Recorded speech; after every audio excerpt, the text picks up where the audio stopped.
नमस्कार विद्यार्थी मित्रांनो, मी विनोद यशोदा संपत मगर आपल्या सर्वांचं स्वागत करत आहे यशोदा अकॅडमी या ऑनलाईन यूट्यूब चॅनलमध्ये। आज आपण फायनान्शियल ॲक्शन टास्क फोर्स या विषयावर टॉपिकवर आपण व्हिडिओ बनवणार आहोत। तर चला मग इंट्रोडक्शन चालू करूया। ही एक आंतरराष्ट्रीय संस्था आहे जे अवैध आर्थिक व्यवहार आणि दहशतवादी वित्त पुरवठा रोखण्यासाठी काम करते।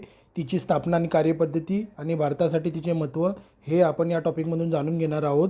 तर महत्त्वाचे मुद्दे: FATFची स्थापना 1989 साली G7 देशांच्या पुढाकाराने झाली। मुख्यालय हे फ्रान्स व पॅरिस इथे आहे। त्याचे मेन उद्दिष्ट मनी लॉन्ड्रिंग आणि टेरर फंडिंग विरोधात उपाययोजना। सेकंड, सदस्य देशांच्या धोरणांची चौकशी करणे। थर्ड, ग्रे लिस्ट आणि ब्लॅक लिस्ट तयार करणे। तर हे झालं FATF ह्या टॉपिकवर इंट्रोडक्शन। तर आपण आता पाहूया की MCQ काही प्रश्न मी ह्या व्हिडिओमध्ये आणले आहेत, तर त्यावर आपण चर्चा करूया। प्रश्न क्रमांक 1, FATFची स्थापना कधी झाली? उत्तर 1989। FATFचे मुख्यालय कुठे आहेत? उत्तर पॅरिस। FATFचे मुख्य उद्दिष्ट काय? उत्तर मनी लॉन्ड्रिंग रोखणे। FATFमध्ये भारताचा समावेश कधी झाला? उत्तर 2008। FATF कोणत्या देशांनी स्थापन केले? उत्तर G7। मागील व्हिडिओमध्ये आपण G7वर व्हिडिओ बनवला होता, तर विद्यार्थ्यांनी प्लीज तो व्हिडिओ एकदा पाहून घ्यावा। प्रश्न क्रमांक 6, FATF ग्रे लिस्टमध्ये कोणता देश अनेक वेळा आला आहे? तर उत्तर आहे पाकिस्तान। FATFची सदस्य संख्या किती आहे? उत्तर आहे 39। FATF ब्लॅकलिस्टमध्ये असलेल्या देशांवर काय परिणाम होतो? तर त्याचं उत्तर आहे आर्थिक निर्बंध येतात। प्रश्न क्रमांक 9, FATFने नुकतेच कोणत्या देशाला ग्रे लिस्टमधून हटवले आहे?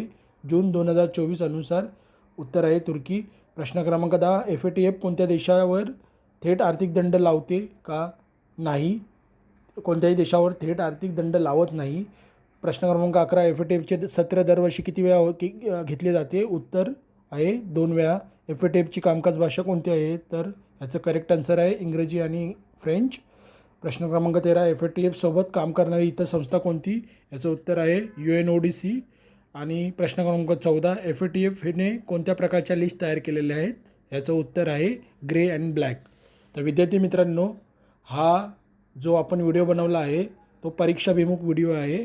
FATF या टॉपिकवर आपण पाहू शकता की मागील MPSC किंवा UPSC या परीक्षांमध्ये आयदर चालू घडामोडी किंवा अर्थशास्त्र या विषयांमधील आंतरराष्ट्रीय संघटना ह्यामधून हा प्रश्न उचलला आहे व तो भरपूर वेगवेगळ्या परीक्षांमधील देखील आपण पाहू शकतो की हा प्रश्न विचारलेला आहे। असाच परीक्षाभिमुख व्हिडिओ पाहण्यासाठी आमच्या चॅनलला सबस्क्राईब करा, व्हिडिओला लाईक करा आणि आपल्या मित्रांमध्ये शेअर करा।